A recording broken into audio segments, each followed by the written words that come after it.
अस्सलाम वालेकुम फ्रेंड्स, क्या हाल है। उम्मीद करती हूँ आप सब खैरियत से होंगे, जाओगे, खुश होंगे, खैर वाफियत से होंगे। आज मैं आपके साथ 10 से 11 साल की बच्ची का फ़्रॉक का डिज़ाइन शेयर करने लगी हूँ, जिसकी मुझे बहुत ज़्यादा रिक्वेस्ट आ रही थी कि इस तरह का डिज़ाइन हमारे साथ शेयर किया जाए। तो आज इसके लिए मैंने 2 गज़ का प्रिंटेड फैब्रिक लिया है और हाफ़ गज़ जो है वो मैंने प्लेन फैब्रिक लिया है। इसके साथ मैंने मैचिंग करते हुए लेस भी ले ली है, जो कि मैं डिज़ाइनिंग में आगे चल के यूज़ करूँगी। तो ये बहुत ही प्यारा सा वन कट अम्ब्रेला फ़्रॉक बनेगा। बहुत ही प्यारा सा खुले घेरे वाली फ़्रॉक बन जाएगी सिर्फ 2 गज़ के फैब्रिक से। तो सबसे पहले मैंने इसको 2 हिस्सों में डिवाइड किया है। इसकी जो एक पीस जो मैंने लिया है उसकी लेंथ 30 इंचज़ है और विड्थ भी 30 इंचज़ है। ये मेरा छोटा पीस है और इसको मैं इस तरीके से ट्रायंगल शेप में फ़ोल्ड करके इसको फ़िलहाल इसको सेट करके साइड पे कर लूँगी। इसके साथ मैं फ्रंट साइड बनाऊँगी। ये मेरी फ्रंट साइड होगी और जो बाकी का बचा फैब्रिक है उसकी चौड़ाई को बढ़ाने के लिए मैंने साइड पे पीस डाल लिया है। और अब इसकी जो लंबाई और चौड़ाई है वो मेरे पास इससे 4 इंचज़ एक्स्ट्रा हो गई है, सॉरी 3 इंचज़ एक्स्ट्रा है। इसको भी मैं ट्रायंगल शेप में फ़ोल्ड कर लूँगी और इसके ऊपर मैं पहले वाले पीस को रखूँगी इस तरीके से। तो अब यहाँ से ऊपर से जितना मुझे शोल्डर चाहिए वहाँ से निशान लगाऊंगी। जो चौड़ाई मुझे चाहिए वो 6 इंचज़ चाहिए मुझे शोल्डर की। तो ऊपर से नीचे तक जहाँ पे 6 इंचज़ आ रहे हैं वहाँ पे मैं लाइन लगा लूँगी। ये मेरे शोल्डर की मेजरमेंट होगी। अब शोल्डर के लिए निशान लगाने के बाद नीचे भी मैं 6 इंचज़ पे एक और मार्क लगा लूँगी ताकि मुझे सीधा सीधा अंदाज़ा हो सके। और 6 इंचज़ ही मैं इसका आर्म मोल लूँगी। यहाँ पे सिर्फ हम इसी पीस के साथ फ़्रॉक बना लेंगे बग़ैर कटिंग किए। तो यहाँ से चेस्ट के लिए मैं 8.5 इंचज़ पे निशान लगाऊंगी। यहाँ पे मैं बार बार यही चीज़ बताती हूँ कि मेजरमेंट आप अपनी बेबी की हेल्थ और एज के हिसाब से ही किया करें। अब यहाँ से नीचे मैं 4 इंचज़ पे मार्क करूँगी, जो कि वेस्ट लाइन के लिए निशान लगाया है मैंने। और अब यहाँ से वेस्ट के लिए मैं 8 इंचज़ पे मार्क करूँगी। तो यही निशान जो मैं लगा रही हूँ ये कटिंग के निशान है, सिलाई का मार्जिन भी इसके अंदर ही है। अब यहाँ से 8 का हाफ़ करते हुए 4 इंचज़ पे मैं निशान लगाऊंगी। तो ये सेंटर मैंने किया है 4 इंचज़ पे। इसकी एक तरफ भी मेरे पास 4 इंचज़ है, दूसरी तरफ भी 4 इंचज़ है। ये सेंटर का मार्क करने के बाद अब नीचे मैं राउंड शेप इसकी ड्रॉ करूँगी। जितनी मुझे लेंथ चाहिए, फ्रंट साइड की जो लेंथ यहाँ पे आ रही है 27 इंचज़ तक आ रही है। तो टोटल जितनी भी लेंथ यहाँ पे फ्रंट साइड की आ रही है वो मैं रख लूँगी यहाँ पे। और इस तरीके से इसकी मैं राउंड शेप बना लूँगी। आपकी जो भी लेंथ आ रही हो आप उतनी रख के तो इस तरीके से राउंड शेप जब बनाने लगे तो उसको बिल्कुल ऊपर कॉर्नर पे इंची टेप को रखें और फिर उसी हिसाब से इसकी राउंड शेप ड्रॉ करती जाएँ तो बहुत ही परफेक्ट तरीके से राउंड शेप बनती है। तो अब ये जो मैंने राउंड शेप ड्रॉ की है ये सिर्फ मैंने फ्रंट साइड की ड्रॉ की है। ऊपर से मैं पूरी इसकी कटिंग करूँगी जिस हिसाब से मैंने मेजरमेंट की हुई है। फ्रंट बैक दोनों की सेम कटिंग होगी। ऊपर से आर्म और शोल्डर चेस्ट वगैरह की सभी की सेम मैं कटिंग कर लूँगी ऊपर से पहले। और यहाँ से भी अंदर की तरफ जहाँ तक मेरी लाइन की हुई है वहाँ तक कटिंग करने के बाद साइड से भी जो एक्स्ट्रा फैब्रिक है इसकी कटिंग करूँगी। और अब नीचे से जो घेरा है ये सिर्फ मैं फ्रंट साइड के घेरे की कटिंग कर रही हूँ, बैक को अभी फ़िलहाल मैंने मेजरमेंट नहीं किया। तो अब जो बैक साइड है उसको मैं सेंटर में से 8 इंच एक्स्ट्रा नीचे की तरफ रखूँगी। पूरे 8 इंच मैंने इसको नीचे तक बढ़ाया है। आप अगर ज़्यादा करना चाहें तो ज़्यादा भी कर सकते हैं। अब इसको राउंड शेप बनाते हुए फ्रंट साइड के साथ इस तरीके से यहाँ पे कॉर्नर को मिला दूँगी। और अब यहाँ से इसकी मैं बैक साइड की भी कटिंग कंप्लीट कर लूँगी। तो ये जो बैक साइड है हमारी बहुत ही अच्छे से जो है वो हाई लो फ्रॉक की शेप आएगी। इसमें बहुत ही प्यारी सी इसमें लुक आ जाएगी। तो यहाँ पे अगर हम देखें तो हमारी फ़्रॉक की जो लेंथ है वो यहाँ पे कंप्लीट हो रही है। और यहाँ पे इसकी मैं चुनट्स बनाऊँगी तो साइड से ये देखें बहुत ही अच्छी सी इसकी लुक अभी से आ गई है। और इसकी जो टोटल लेंथ है 31 इंचज़ तक आ रही है। अभी इसके नीचे मैंने फ्रिल भी लगानी है, इससे भी इसकी जो लेंथ है वो इजाफा हो जाएगा उसमें। नेक जो है वो मैं 5 इंच चौड़ाई में रखूँगी और फोल्डेड है तो 2.5 इंचज़ इसकी चौड़ाई रखूँगी और 4.5 इंचज़ इसकी लेंथ रखूँगी। ये मेरा फ्रंट साइड का नेक है। बैक साइड को सिर्फ हाफ़ इंच तक मैंने कटिंग करना है, इससे ही मैं इसकी कर लूँगी। फ्रंट साइड को हल्का सा राउंड वी शेप में इस तरीके से कट करूँगी और बैक साइड को जो है वो मैं हाफ़ इंच तक सिर्फ कट करूँगी। बैक साइड को यहाँ पे आप चाहें तो ना भी इसकी कटिंग करें तो कोई इशू नहीं है। अब ये जो बाकी के बचे पीसेस हैं इन सारे पीसेस को मैं जोड़ लूँगी आपस में और स्लीव्स बना लूँगी। जितनी भी यहाँ पे स्लीव्स बन रही हैं उस हिसाब से मैं बना लूँगी। तो यहाँ पे मैं पफ स्लीव्स बनाऊँगी, थोड़ी शॉर्ट ही होंगी लेकिन इन सभी फैब्रिक के साथ बना लूँगी। ये जो प्लेन फैब्रिक है इसको मैंने पहले से ये 2 फोल्ड है 4 फोल्ड किया, अगेन फोल्ड किया तो ये 8 फोल्ड हो गया। यहाँ पे इसकी चौड़ाई जो है वो 4 इंचज़ आ रही है। इसमें से इसको कटिंग करके अलग अलग कर लूँगी इन सारी पट्टियों को अलग करने के बाद इन पट्टियों के साथ जो है वो मैं नीचे घेरे पे फ्रिल लगाऊंगी और इसमें से एक जो पट्टी है इसको मैं डबल अगेन इस तरीके से फोल्ड करके तो इसके अंदर बेल्ट बनाऊंगी। तो स्टिचिंग में सबसे पहले इसकी जो कट्स हैं उनको कवर करते हैं।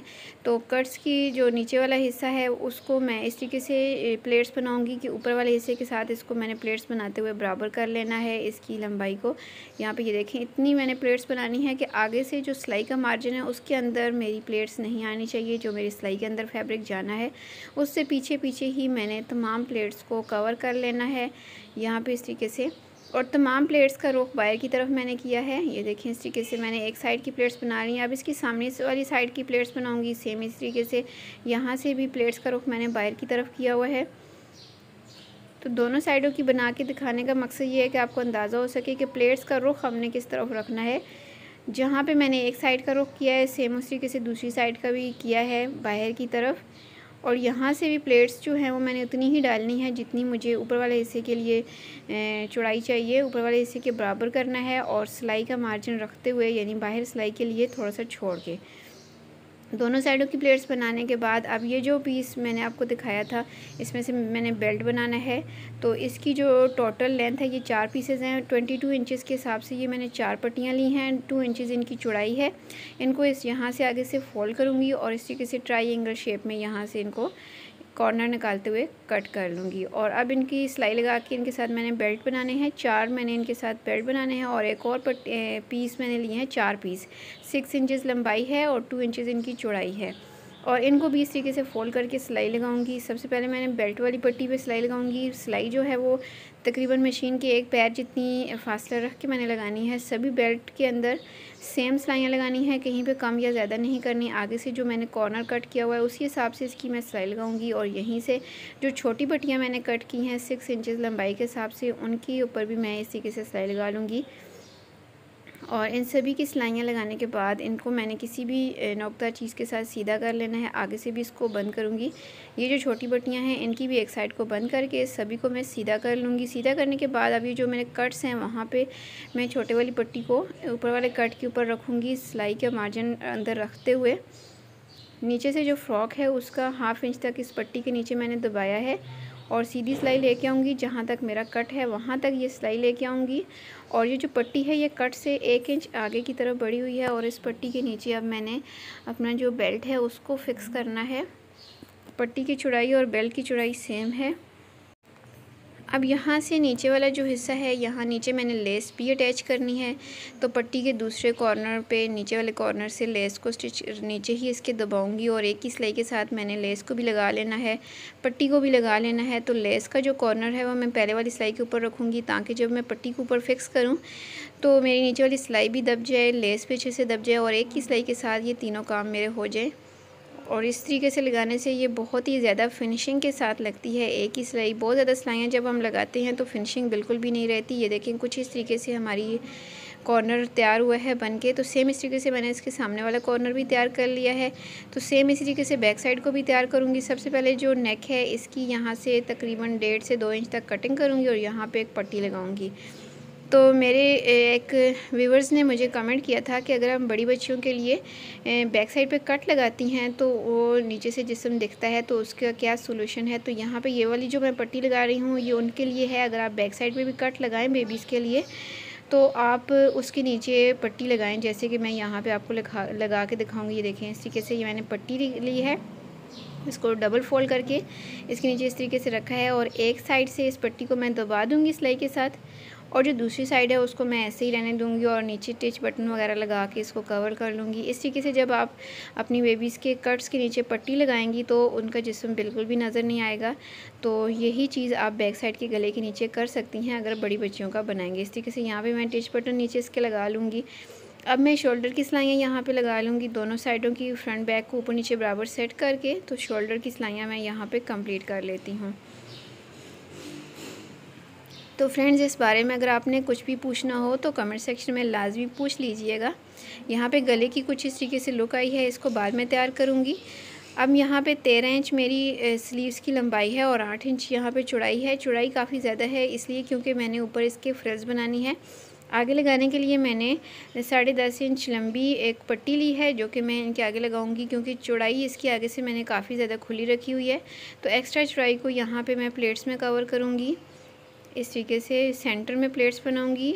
स्टार्टिंग में से मैंने 3 इंचेस तक सीधी सिलाई लगाई है और यहाँ सेंटर में मैंने छोटी छोटी सी प्लेट्स बना लेनी है। इस तरह की स्लीव्स जो होती हैं बेबीज़ की फ़्रॉक वाली ड्रेस के साथ बहुत अच्छी लगती हैं। आप ज़रूर बनाया करें। पफ़ वाली स्लीव्स जो होती हैं बेबीज़ के साथ पहनी हुई बहुत अच्छी लगती हैं। तो इसके बाद यहाँ पे मैंने लेस को नीचे रखते जाना है। नीचे से पट्टी को ऊपर की तरफ मैंने फ़ोल्ड किया है और जो पहले वाली सिलाई है उस सिलाई को अंदर की तरफ दबाते हुए लेस के ऊपर रखा और साथ साथ पट्टी को सेट करती जाऊँगी। लेस के ऊपर भी सिलाई आ जाएगी, सॉरी लेस के ऊपर सिलाई नहीं आएगी, पट्टी के ऊपर ही आएगी, साथ में लेस भी दब जाएगी। तो सेम इसी तरीके से दूसरी स्लीव को भी मैं तैयार कर लूँगी। अब स्लीव्स को मैंने आर्म होल्स के साथ स्टिच करना है, तो एक साइड से लगाना स्टार्ट करूँगी। पहले मैं स्टार्टिंग में सीधी सिलाई लेके आऊँगी शोल्डर तक। शोल्डर से 1 इंच नीचे से ही मैं इसके अंदर छोटी छोटी सी प्लेट्स बनाऊँगी, क्योंकि मैंने जो स्लीव्स की लंबाई है चौड़ाई है वो काफ़ी ज़्यादा भी रखी थी और ऊपर से इनकी जो गोलाई मैंने कट की थी वो भी काफ़ी ज़्यादा की है। यहाँ पे छोटी छोटी सी इसके अंदर प्लेट्स आएंगी। प्लेट्स का रुख जो है वो मैंने शोल्डर से पहले वाली जो प्लेट्स हैं उनका रुख शोल्डर की तरफ किया है और शोल्डर के बाद भी जो दूसरी साइड की प्लेट्स हैं उनका रुख भी ऊपर की तरफ किया। यहाँ पे छोटे से हिस्से में मैंने प्लेट्स बनाई, बाकी की सारी सिलाई को मैं सीधा कंप्लीट कर लूँगी। और फिर मैंने यहाँ पे स्लीव्स की फिटिंग की सिलाई लगानी है। पूरी फ़्रॉक की फ़िटिंग की सिलाई यहाँ पे लगा लूँगी और सेम इसी तरीके से दूसरी साइड की फ़िटिंग की सिलाई को भी मैं कंप्लीट कर लूँगी। हाफ से 1.25 इंच के दरमियान मैंने कटिंग का मार्जिन रखते हुए यहाँ पे मेजरमेंट किया था, तो उसी हिसाब से यहाँ पे मैं फ़िटिंग की सिलाई लगा लूँगी। दोनों साइडों की फ़िटिंग की सिलाई कंप्लीट करने के बाद मैंने इसके जो घेरा है इसके ऊपर लेस लगानी है। सबसे पहले तो फ़्रॉक की सीधी साइड रखी हुई है और लेस को मैंने इसके ऊपर उल्टा करके रखा है। नीचे से सिलाई का मार्जिन छोड़ के लेस को लगा रही हूँ बिल्कुल सीधी सीधी। तो ये राउंड शेप में लगा रही हूँ, तो यहाँ पर लेस को बिल्कुल भी खींच के नहीं लगाना, वरना फिनिशिंग बिल्कुल भी नहीं आएगी। बिल्कुल हल्के हाथ से मैंने इस लेस को लगा लिया है पूरे राउंड शेप में। यहाँ से इसको मैं आखिर में इसकी स्टिच कर लूँगी जो मेरा यहाँ पे पीस रह गया है। तो इसके नीचे मैंने लेस को फ्रिल को रखा है। अब मैंने फ़्रॉक को उल्टा रखा है, क्योंकि जो सिलाई मैंने लेस को दबाने के लिए लगाई थी उसी सिलाई के ऊपर से सिलाई लगानी है, इसलिए मैंने फ़्रॉक को उल्टा कर लिया। और इसके नीचे मैंने फ्रिल रखी है, जो कि स्टार्टिंग में मैंने आपको दिखाई थी 4 इंचज़ चौड़ाई के हिसाब से। तो ये वाली जो फ्रिल है ये ओवरऑल पूरे घेरे के ऊपर लगेगी, फ्रंट बैक पूरे घेरे के ऊपर। साथ साथ मैं फ्रिल को सेट करती जाऊंगी और फ्रॉक को भी उसके ऊपर सेट करके ये देखिए कुछ इस तरीके से लेसेस के अंदर दब जाएगी बिल्कुल फिनिशिंग के साथ। और इसके बाद इसकी जो फाइनल लुक है वो मैं आपको दिखाती हूँ। यहाँ पे ये देखिए हमारा जो घेरा है माशाल्लाह से बहुत ही प्यारा और ख़ूबसूरत लग रहा है, क्योंकि इसकी जो गोलाई है ये बहुत ही ज़्यादा खुला घेरा बना है। खुला होने के साथ इसकी जो शेप है हाई लो शेप है। फ्रंट साइड से ये देखिए ऊंचा है और बैक साइड जो है इसकी 8 इंच तक एक्स्ट्रा है। तो इसकी जो लुक है आप देख सकते हैं, आपके सामने है, बहुत ही प्यारा सा। इसके अलावा इसकी जो बेल्ट्स हैं इनको हम बाद में बेबीज़ को पहनाने के बाद उनकी फ़िटिंग के हिसाब से साइड्स पे बांध लेते हैं। तो ये बांधी हुई बहुत अच्छी लगती है। एक साइड से मैंने बेल्ट को बांध भी लिया है। लेस का जो छोटा सा पीस बचा था वो मैंने गले के नीचे लगा लिया है, और आप चाहें तो यहाँ इसके अंदर कोई बटन भी लगा सकती हैं। गले के नीचे 2 से 3 बटन। ये वाली जो लेस है पट्टी है ये भी बहुत अच्छी लग रही है। ये देखिए बेल्ट यहाँ से आई हुई है, इस जगह पे है, और इसको हम यहाँ पे ला के बांध देंगे। बेल्ट्स को आप अपने हिसाब से बांध सकती हैं, जैसे आपकी अपनी चॉइस हो। गले के ऊपर ये लेस भी लगी हुई बहुत अच्छी लग रही है। जो आपके पास लेस के पीसेस बचे हैं तो उनके इस तरीके से फ्लावर्स बना के लगा सकती हैं। गले के ऊपर सिंपल मैंने पट्टी बनाई है और उसको लगा लिया है सिंपल, कोई बुकरम वगैरह यूज़ नहीं किया। स्लीव्स की देखिए पफ स्लीव्स यहाँ पे बनी हुई है, ये भी बेबीज़ के साथ पहनी हुई बहुत अच्छी लगती हैं। और स्लीव्स के आगे मैंने लेस लगा के सिंपल इसकी फोल्डिंग की हुई है, तो ये भी देखने में माशाल्लाह से बहुत ही अच्छी लग रही है। ओवरऑल इस फ्रॉक की जो लुक है आपके सामने है, देखने में तो माशाल्लाह से बहुत अच्छी लग रही है। इस तरह की फ़्रॉक्स जो हैं बेबीज़ के साथ पहनी हुई बहुत अच्छी लगती हैं।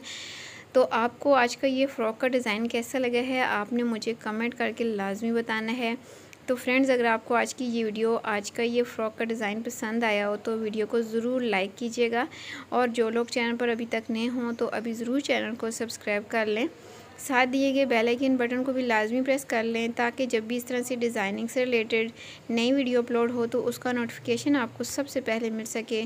दुआ में याद रखिएगा। मिलती हूँ किसी नई वीडियो में किसी नए डिज़ाइन के साथ। साथ ही आप मुझे फ़ेसबुक पर और इंस्टाग्राम पर भी ज़रूर फॉलो किया करें। अपना बहुत सा ख्याल रखिएगा और मुझे दुआ में याद रखिएगा। मिलती हूँ किसी नई वीडियो में किसी नए डिज़ाइन के साथ। तब तक इजाज़त दें। अल्लाह हाफ़िज़।